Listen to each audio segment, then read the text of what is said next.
Yang penting punggung tegak, bisa ibadah, bisa kerja, alhamdulillah. Wa atathu dunya wa hiya raghimah. Dan orang ini, dunia itu datang kepada dia dalam posisi dipaksa, dunia datang kepada dia. Dia nggak punya ambisi dunia, datang tuh fulus jemaah. Kau tahu ngetok rumah dia, assalamualaikum. Alhamdulillah ada rezeki buat dia. Subhanallah. Ahibati billah. Permisalan dunia ini dikatakan oleh Nabi SAW. Nabi pernah berkata kepada seorang sahabat, namanya Dhahhak bin Sufyan Al-Kilabi radhiyallahu anhu. Nabi mengatakan, "Ya Dhahhak, ma ta'amuka?" Dhahhak, makananmu apa sih?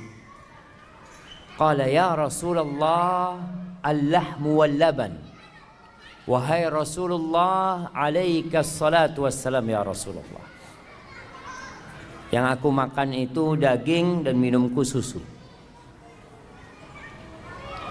Qala thumma yasiru ila madza? Terus itu daging itu susu jadi apa? Bingung Dhahhak kan. Jadi apa jemaah?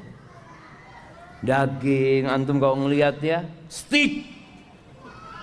Antum lihat steak yang dikasih macam-macam atasnya, ada bumbunya, makannya pakai garpu, satunya dipotong. Jadi apa nanti jemaah? Dhahhak nggak berani ngomong jadi kotoran. Masa sama Nabi SAW ngomong kotor?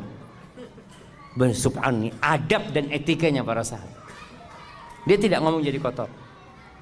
Dia mengatakan, ilama qad alimta ya Rasulullah. Menjadi sesuatu yang engkau sudah tahu wahai Rasulullah SAW. Subhanallah. Itu adab dan etika para sahabat. Apa kata Nabi SAW? Fa inna Allah tabaraka wa ta'ala daraba ma yakhruju min ibni Adam mathalan lid dunya. Sesungguhnya Allah menjadikan apa yang keluar dari perutnya anak Adam itu permisalan untuk dunia ini jemaah. Dunia ini kayak gitu coba. Di riwayat lain, itu hadis tadi diriwayatkan oleh Imam Ahmad.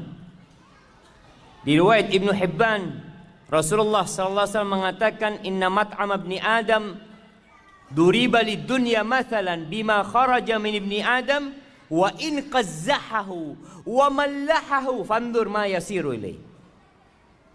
Walaupun makanan itu dikasih hiasan ya.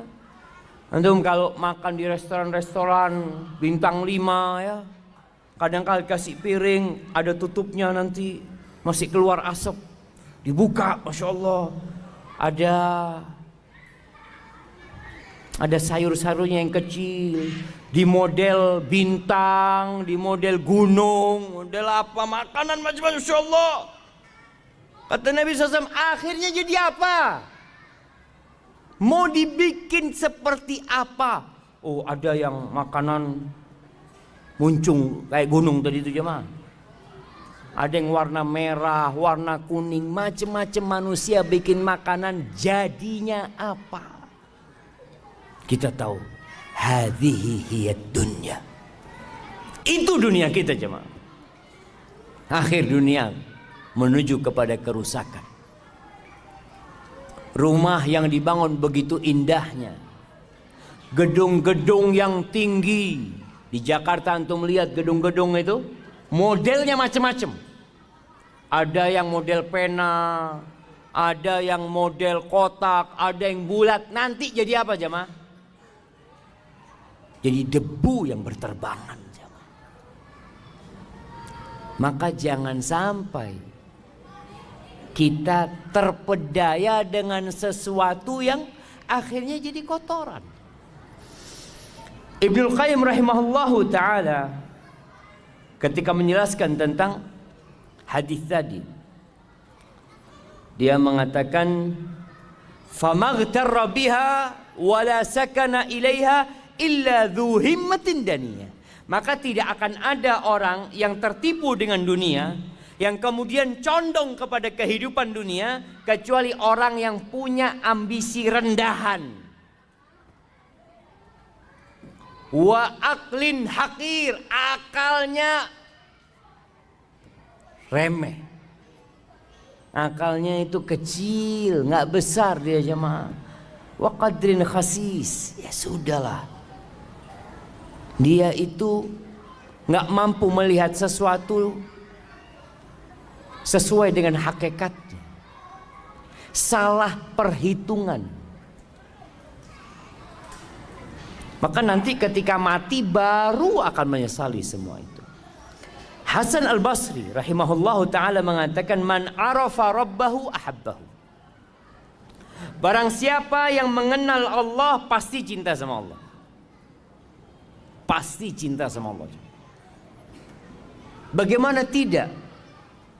Allah itu Ar-Rahman Ar-Rahim, Al-Malik Al-Quddus, As-Salam, Al-Mu'min, Al-Muhaimin, Al-Aziz, Al-Jabbar, Al-Mutakabbir. Gimana kita gak akan cinta sama Allah Azza wa Jal, sedangkan kehidupan kita berasal darinya. Semua yang kita makan berasal darinya. Masya Allah.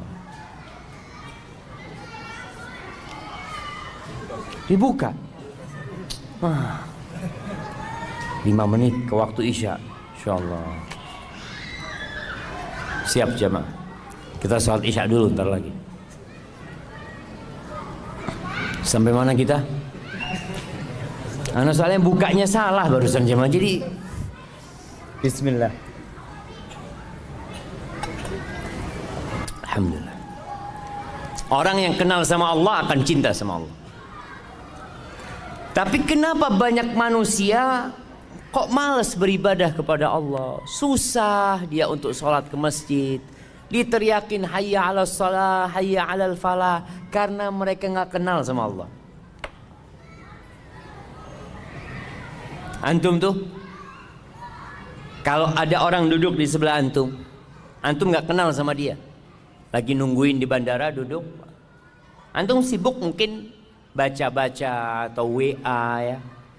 Setelah itu antum dikasih tahu, Mas, yang di sebelah kamu itu, iya siapa? Wakil Presiden. Loh, Wakil Presiden. Ya Allah, Assalamualaikum Pak, ahlan. Baru antum jadi menghormatin dan menghargain dia, karena antum dikasih tahu, antum kenal.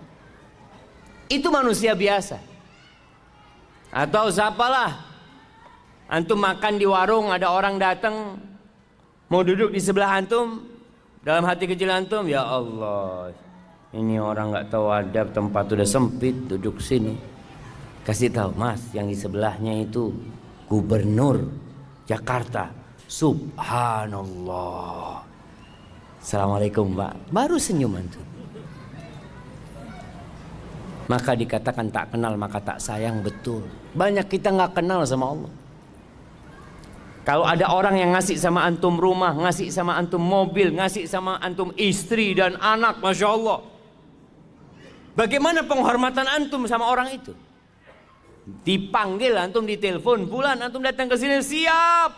Padahal antum lagi makan, aduh bismillah lah berangkat sudah. Ditinggal makanannya. Karena yang manggil siapa? Yang ngasih antum semuanya. Gimana dengan Allah Azza wa Jalla? Itu kata Hasan Basri. Yang kenal sama Allah dia akan cinta sama Allah. Wa man arafa dunya zahida fiha. Yang kenal sama dunia dia akan zuhud sama dunia. Yang kenal sama dunia, tahu dengan hakikat dunia. Maka antum lihat bagaimana Rasulullah SAW, beliau orang yang paling kenal sama dunia. Ketika ditawarin, Masya Allah, tawarin gunung jadi emas ya. Ditawarin kenikmatan-kenikmatan dunia. Sampai Umar bin Khattab nangis, sahabat nangis melihat susahnya hidup Nabi SAW. Lalu apa kata Nabi? Mali walid dunya. Apa urusanku sama dunia ini? Innama mathali wa mathalud dunya karakibin istadhalla tahta syajaratin thumma raha wa tarakaha. Pemisahanku sama dunia ini seperti orang yang sedang berkendaraan, kemudian berhenti di rest area. Kita lihat, kalau dulu berhenti di bawah naungan pohon, orang naik onta panas berhenti di bawah naungan pohon. Kira-kira berapa lama di bawah naungan pohon? Sebentar, terus mau ditinggal. Antum pernah lihat orang di rest area bangun rumah? Rest area bangun rumah, Pak,